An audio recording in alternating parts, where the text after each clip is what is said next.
Сәлем. Бүгінгі видеода мен жаңа жыл туралы видео түсіргім келіп жатыр. Бір жағынан мукбанг, бір жағынан ASMR видео болады. Бұл видеода достар, видеоны бастамастан бұрын сіздерге үлкен өтінішім болып тұр. Арнаға көмек көрсетуге болады. Описанияға Каспий Голд номер жазып кетемін. Соған көмек көрсетсеңіздер болады. Және видеоны бастамастан бірінші тіркелеміз. Плюсикті басамыз, одан кейін лайк басамыз және де пікір қалдырып кетеміз. Және бұл видеода мукбанг болғандықтан мен бірінші мукбангқа осындай тәттілер, твист. Осы шоколадты мен қатты ұнатамын, сондықтан да сыйлықтың ішінде осы шыққанына қатты қуаныштымын. Келесі бізде осындай тук.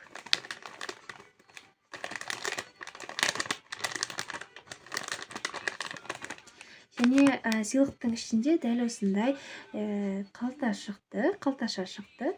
Бұл қалташа өте сүйкімді. Қараңыздаршы. Сыртында Санта Клаус және Merry Christmas деп жазылған. Ішінде тәттілер шықты. Ол тәттілерді менде қазір көрсете алмаймын. Сондықтан да тек осы қабының ерекше болып тұрғандықтан мен қабын көрсеткім келіп отыр. Және достар, видеоны бастамастан бұрын алдымен мен сәлем жолдағым келіп отыр. Менің әр видеомның астына өзінің жылы пікірін білдіретін қызға сәлем жолдағым келіп отыр. Ақерке сәлем. Шымкент қаласынан екен, Ақерке сәлем. Келесі Өзбекстан елінен маған осы пікір жазыпты. Соңғы бір видеом бар, сөздерді табу деген, соның астына жазып кетіпті. Есімі Юлдус. Сізге де сәлем. Сәлем. Алда келе жатқан жаңа жылдарыңызбен. Осы 2026 жыл бізге тек бақыт пен қуаныш алып келсін. Және де жасап жатырған, істеп жатырған жұмыстарыңызға бақыт пен табыс тілеймін. Және шабыт тілеймін. Жалпы бүгін мен жаңа жыл туралы айтып берейін деп жатырмын. Және де осылай тәттілерді жеп отырып, бір-бірімізбен сырлассақ. Жалпы жаңа жыл мерекесін тойлайсыздар ма? Біз өзіміз, енді кейбіреулер бар, жоқ, біз тойламаймыз, біздер тек наурызды тойлаймыз дейтін. Мен ол кісілерге ештеңе дей алмаймын, әркімнің өзінің мнениесі бар деген секілді. Бірақ біздер тойлаймыз, семьямызбен асыға күтеміз осы мерекені. 2026 жыл бізге де, сіздерге де бақыт пен қуаныш алып келсін деп тілеймін. Жалпы жаңа жыл мерекесі бұл үміт пен қуаныш мерекесі болып табылады. Және жаңа жыл әлемдегі ең кең таралған мерекелердің бірі болып табылады. Қазақстанда 31 желтоқсаннан 1 қаңтарға қараған түні атап өтіледі бұл мереке, ал кейбір жерлерде 1 қаңтардан басталады. Және естуімше Қытай мен Кореяда және тағы да басқа да бір елдерде бұл мереке бір айларда өтіледі деп естігенмін. Және жаңа жылдың бір нышаны ол шырша. Шыршаны айналатындар да бар, бірақ біздер айналмаймыз. Біздер тек қақпаны ғана айналамыз. Бірақ бұл жерге, яғни жаңа жылға қазір оларды қосып қажет емес. Алда Рамадан айы келе жатыр деген секілді. Ал сіздерді тек қана осы жаңа жыл мерекесімен құттықтаймын. Ал бірінші мен туктан бастағым келіп отыр. Әңгіме барысында осыларды жеп, бірге әңгіме айтайық, иә. Тук осындай сырдан жасалған түрі. Маған қатты ұнайды осы тук. Міне. Бисмилля.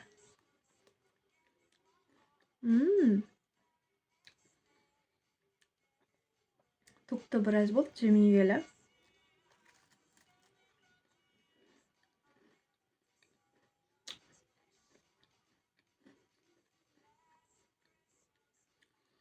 Және достар, бізде осы жаңа жылда аяз ата деген бар. Енді біздерде көбісі сене бермейді. Бірақ болған, иә, өмірде аяз ата деген болған. Бірақ қазіргі балалардан сұрасаң, ой, ол өтірік қой деп шығады. Ал Америкада, басқа да бір елдерде солай киініп, балдарға сыйлықтарды таратып жүретін кісі болады екен.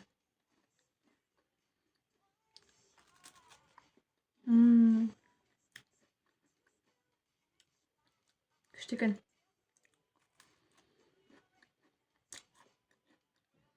Және жаңа жылдың өзінің бір базовый тамақтары болады ғой. Манта, оливия, мандарин, бұлардың бәрі базовый. Және не екенін білмеймін. Оливия салатты тек сол кезде ғана жейтін. Барлығы сондай ма?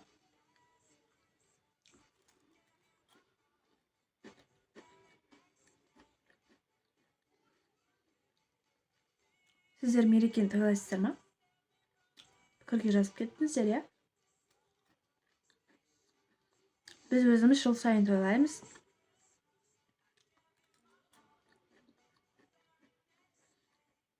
Және бұл мерекені тойлау себебіміз біз басқа елдерге еліктеу деген мағына емес. Бұл бір отбасының басын қосатын мереке деп айтсам да болады.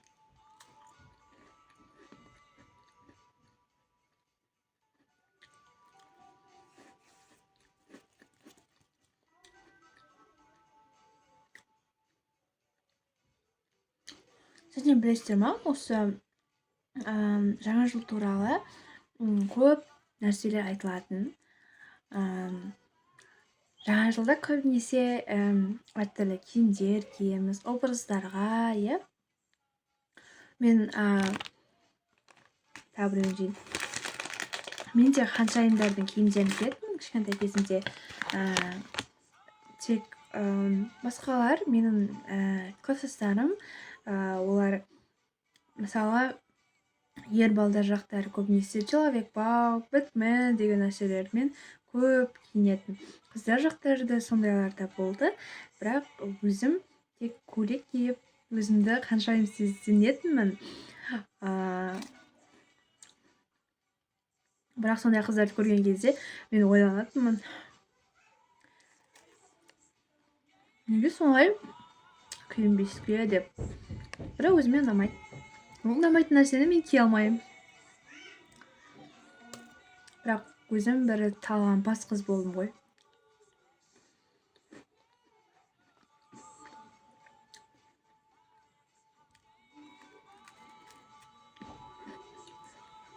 Жаңа жылда сыйлықтар алып келетіні маған қатты ұнайды. Жасымды мен әлі айтпаған шығармын сіздерге. Алдағы уақытта өзім таныстырамын. Егер сіздер қаласаңыздар, мен сондай видео түсіргім келіп отыр. Өзімді таныстырып, қай жерде тұратынымды, жасымның нешеде екенін айтқым келіп отыр.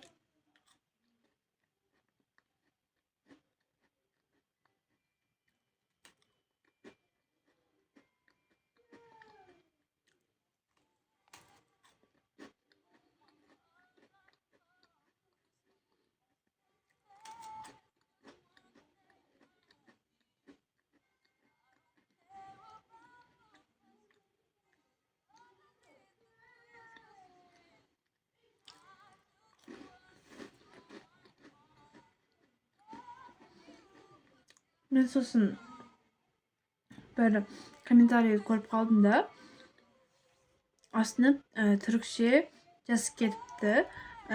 Мен сіздің тіліңізді түсінбедім, бірақ та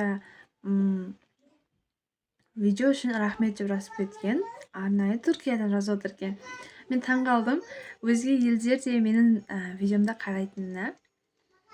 Ол үшін де көп рахмет. Бұл мені қуантып қойды ғой бүгіндікке.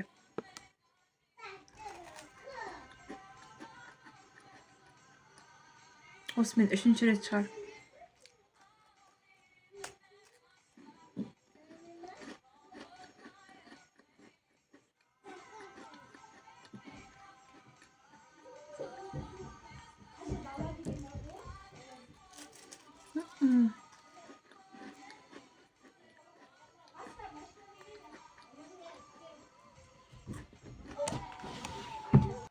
және жаңа жыл сіздерге өткен жылдағы, яғни 2025 жылда жасаған қателіктеріңіз болса, істеген жұмыстарыңыздың мәнісі болмай жатырса, онда уайымдамаңыз, ол сізге тек сабақ болып қалсын, ал алдағы 2026 жылдарға мақсат қойып, өзіңіздің арман мақсаттарыңызға жетулеріңізге тілектеспін.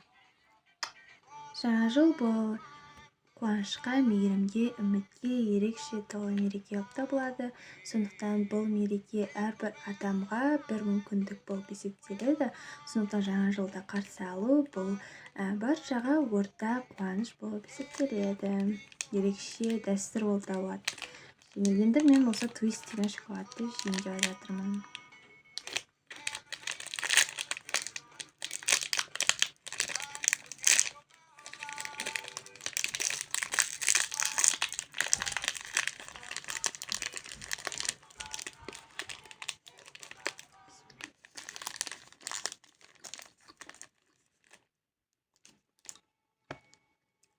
Күшті шоколад.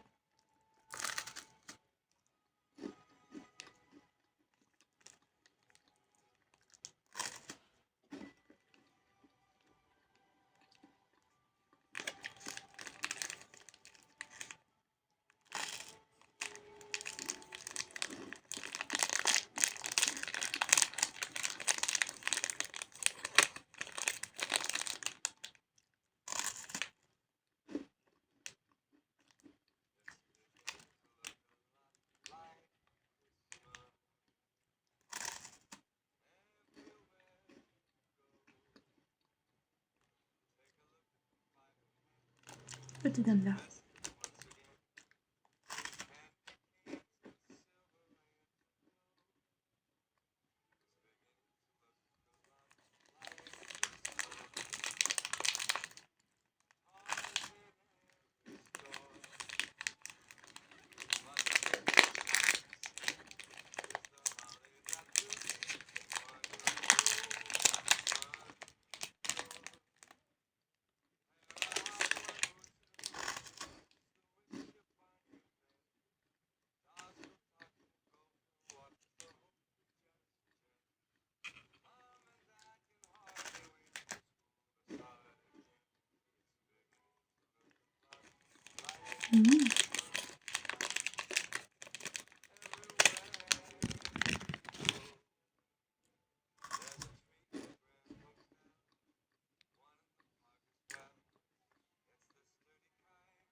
Осымен біздің видеомыз аяқталды. Сіздерге көп рахмет видеоның соңына дейін қарағандарыңызға. Сіздерді жаңа жыл мерекесімен тағы да құттықтаймын. Сау болыңыздар.